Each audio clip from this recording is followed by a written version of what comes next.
SubhanAllah, what's really interesting is that a lot of us complain about our situations, how we are financially, socially, in whatever aspect it is, we're not happy with the status quo.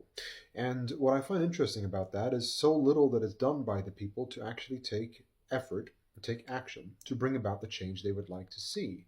And the fundamental reason behind the inaction of those people is because of the lack of ideas and the lack of understanding of how to bring about change. Now, you see, how do you get that understanding? How do you get those ideas? How do you get the thought process to first kick off? And you see, thoughts are generated in the mind, and your mind is a factory. And unless you give the factory the raw materials it needs to thrive, to grow, to think, to produce, to create the positive output that you need to bring about a positive change, God willing, in your life, how can you expect that change to come to fruition? You see, subhanAllah, we all take time out of our day to eat, to drink, to rest, to be entertained. But how often do we take time out of our day to feed our minds so that we could grow and become better people, so that we can have an understanding of who we are and who we would like to become and how to do that, to understand our deen, to understand our dunya? How often do we do that?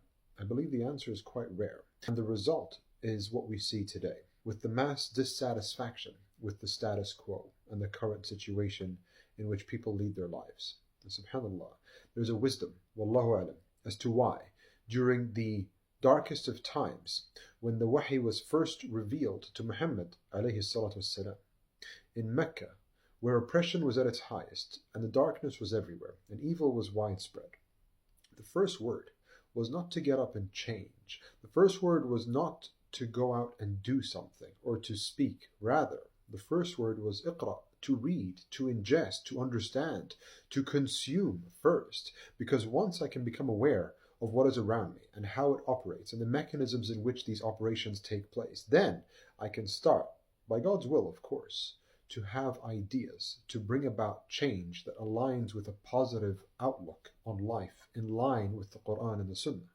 But without first learning, understanding, reading, and contemplating and internalizing, how then can I come up with ideas?